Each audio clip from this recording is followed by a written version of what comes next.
Jaz here, Marketing Officer for the Arts Development Company. I hope you are well and you're healthy and you're safe and you're having a good week. I'm back with some new videos. These are going to be slightly different. They are going to focus specifically on marketing for arts and culture and how to make content at this time. When I say content, what I mean is things you do but packaged in a way that means they could go online.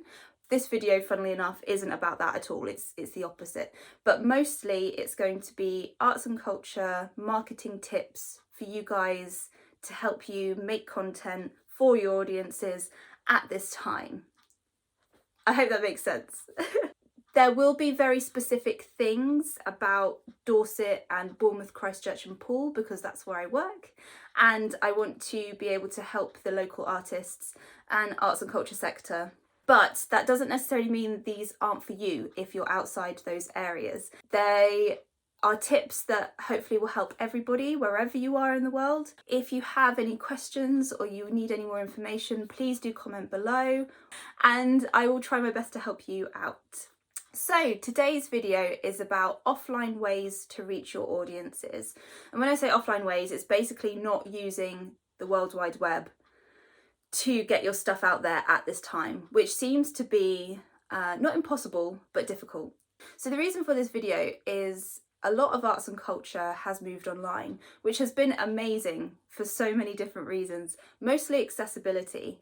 But on the flip side of this, what's happening is there's a lot of content and it's incredibly competitive and everyone's jostling for attention. And to be honest, as audiences, or at least for me, it's really hard to navigate. I realised I did start thinking about, well, who isn't online? Who isn't able to access the internet at this time? And I did a bit of research into Dorset and Bournemouth, Christchurch and Poole, BCP for short, and I was kind of surprised actually. According to the Office of National Statistics last year, and this is just last year, almost 50,000 people in Dorset and BCP don't have access to the internet, so they're not online. That's a huge chunk of people that we are missing, especially at this time. And out of those asked for the survey, 10% of Dorset residents and 5% of BCP residents said they haven't been online recently or are unable to access the internet. So I feel like these are some of the people that need the stuff. I'd like to run through a few ways you could access your audiences offline at this time and ways you can hopefully make money from it as well. So the first example I wanted to give was radio, particularly community radio and any stations that serve a particular area. They have a very loyal audience usually, and they have a community spirit that you don't really get anywhere else. There's something interactive and very wholesome about community radio that I think is needed at this time, particularly for people who can't get online, and it could be the only voices they hear in the day. Getting arts and culture on community radio would be amazing, and I'm sure it's happening already, but I wanted to encourage you guys to get in touch with your local radio stations and to see if you could put something together. Now, unfortunately, this isn't one of the examples where you could make money directly, I wouldn't say, but I'll talk about ways to make money right at the end of the video. Get in touch with your local radio stations and see if you could do an audio performance. You could read a bit of your novel or a poem. Recently, I was in a meeting and Anna Golding did an amazing, like a 5-minute exercise, a 5-minute movement exercise, and it made such a difference. Oh my goodness, I felt so much better. And I was thinking actually you could probably deliver something like that over radio. The second one I wanted to talk about is zines. So I'm sure you guys know what a zine is, but I'll just give you a quick rundown. Before the online world really took off, or the World Wide Web was invented and used publicly, the quickest form of written communication, specifically for very niche interests or for people who weren't able to write for big newspapers, were zines. They were very quick, cheap, easy, small booklets that people would just make on photocopiers with their friends or with a group that had similar interests, and they just distribute them, whether or not it was in the post, on the streets. It was really the first way to make those very niche communities of people with very particular interests or political leanings. So they were used politically as well. And I love them. I think it's such a great art form that has a feeling of passion and determination to make something despite not having a massive budget. And I think that's their appeal now. So they still are made, and there's been a resurgence of zines being particularly popular amongst illustrators. They've started making them as a way of demonstrating their abilities, their incredible talents, but also to make work that isn't for a brief. So they're not working towards somebody else's expectations or agendas. I'll show you some because I got some recently in the post from Ed Cheverton. You can see his print here. And yeah, he makes zines, and he's recently done one that I'll show you. So I got a couple, and it feels very personal and really lovely because within the package I got 2 zines. So I got this Sculpture Park one, and as you can see, it's just on normal copier paper, black and white, nothing expensive, but it's his own personal work that he does between jobs, and so it has his style but it has his voice as well. But I think if you're able to find a way that you can show your identity as a practitioner through something like this, it's honestly such a joy to get them in the post. It's exciting to get something that isn't a bill. And what's great is he even put in a little print with a thank you note, which is so nice, and a free postcard. And this was the other zine. So I really recommend thinking about whether or not your art form or what you're doing would work with a zine. And I think these can be for all sorts of practitioners, whether or not you're an illustrator or graphic designer, a visual artist, because they are mini artist books, writers and poets, educators, and even arts and health. So this could be a way of creating art therapy activities in a very cheap and easy to produce way. The third one actually follows on from that, and that is post. So providing people with posted art experiences, and zines are one of them, but there's also arts boxes, 2D or 3D artworks, letters. You could do a performance that is over a series of letters, not a performance, kind of like a written performance over a series of letters. Art packs, so if you're an educator, you could put together some art packs with activities, and even CDs. So even though some people aren't online, they do usually or sometimes have access to a computer. So if it's important that your art form is sequential or a video or something like that, then CDs, although that's kind of like an outdated approach now, might be a really good way of reaching those people. You can be quite playful with this. I think that's what I'm trying to get across in this video, is any way that you decide to package and deliver your work should have your identity. And I think as practitioners, we have a very creative, playful approach to making stuff, and I think we need that approach to packaging and delivering it. Sometimes that is difficult, and it does take a bit of trial and error to figure out what that looks like. But I wanted to give you one example that isn't actually an arts example, but it's a video game example that I always think about when I'm trying to make an experience for somebody. So in brief, there's this game called Puzzle Agent. It's a point and click game. It's a 2D animated one as well. And it's about this kind of Twin Peaks feel mystery that happens in a very secluded American town. It is very Twin Peaks, but for kids. And what happens is this investigator has to investigate this town that also has an eraser factory, so like rubbers in this country, I guess. So what they did was, I think it was a promo box that when you opened it, it had a file, so like a case file, and it had a bit of information about the case and an image and all of this, and it felt like you were a detective.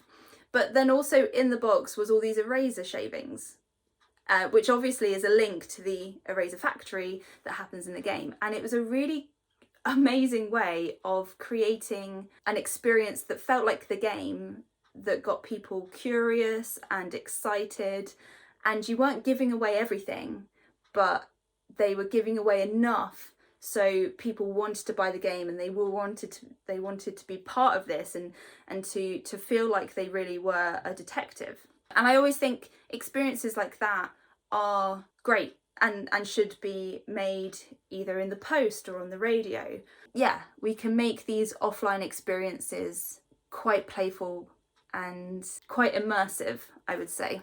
So the next and final example I wanted to give you is up my least thought through, I would say. It's not very formed, and I couldn't find any examples of it, and that is telephone calls.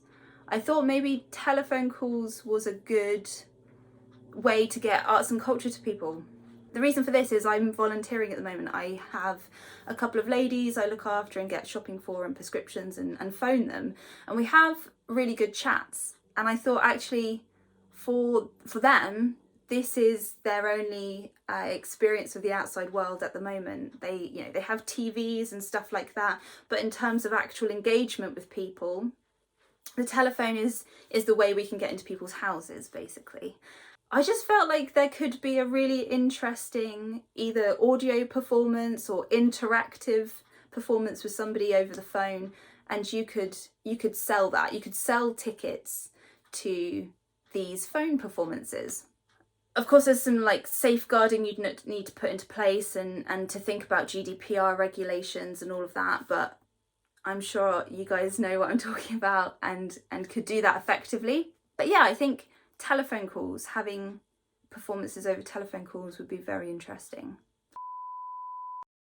Hi, this is Kieran, the editor of this video. As I was editing this section, I remembered an example of an art piece done over the phone. It's also a video game example.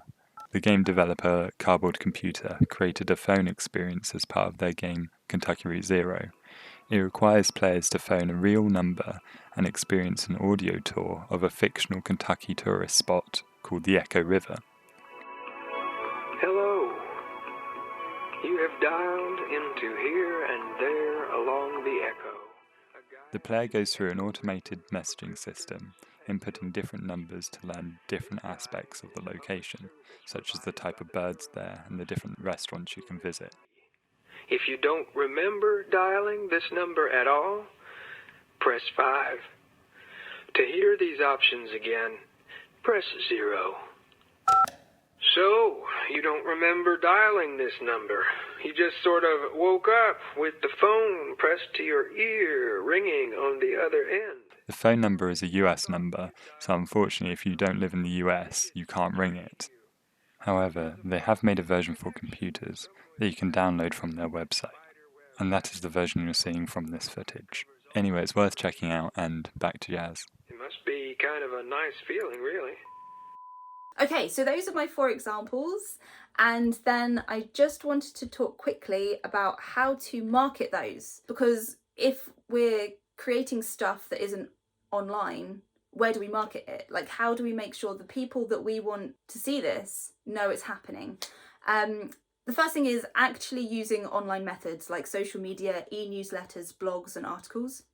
Even though your audience may not be online, their family and their friends may be. So people are looking out more and more for their families and their relatives. I'm sure they were doing it before the pandemic and they were fantastic, but I think they're very much more at the forefront of everyone's minds at the moment.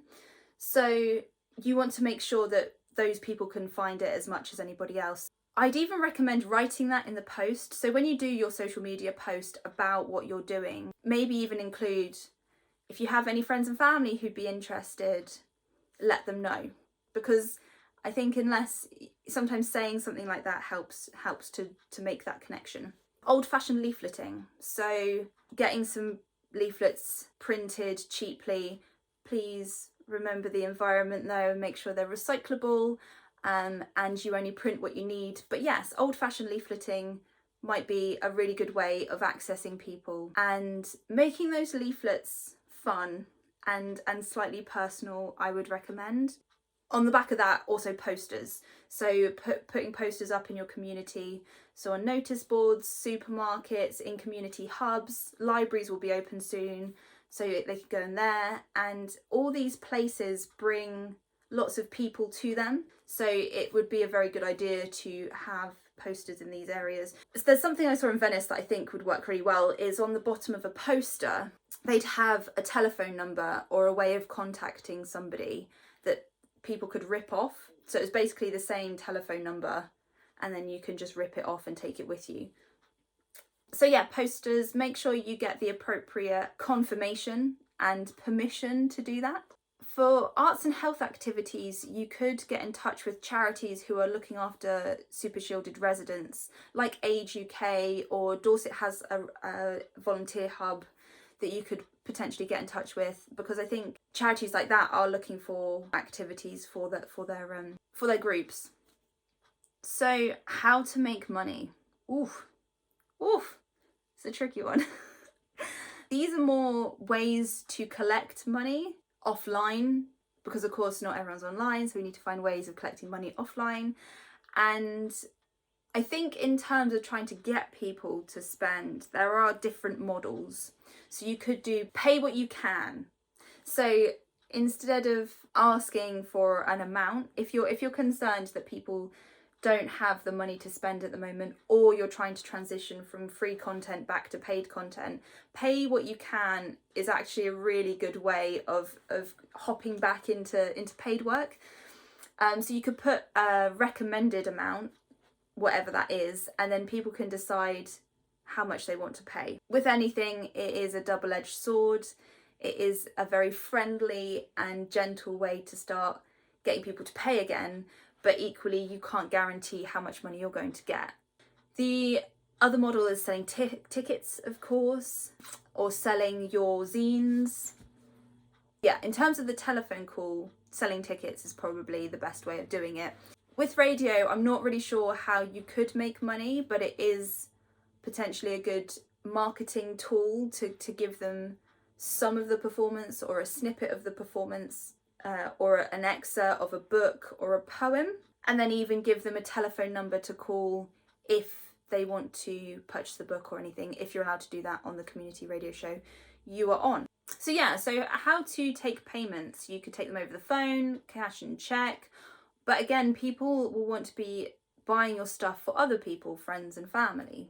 So definitely have an online way to take payments as well, whether or not it's PayPal. You could say they can get in touch or pay you via PayPal and do everything through like a messenger communication or a phone call, or you could have an online shop. Any of these things could work for your content. But yeah, I hope you found this useful. Thanks for watching to the end, and again, if you have any questions or comments or anything, please write them in the box wherever it is. And next video I'm going to be talking about how visual artists can use Instagram creatively. So even though it's specifically for visual artists, I'm going to be going through Instagram accounts that are owned by educators, venues and all of that, and just going through my favourites and how I think they're using Instagram in a very playful way that really benefits them and what they do. So that'll be next week's episode. Oh, that sounds so official. That'll be next week's video. Thanks again. Have a really great week, and I will speak to you soon. Bye.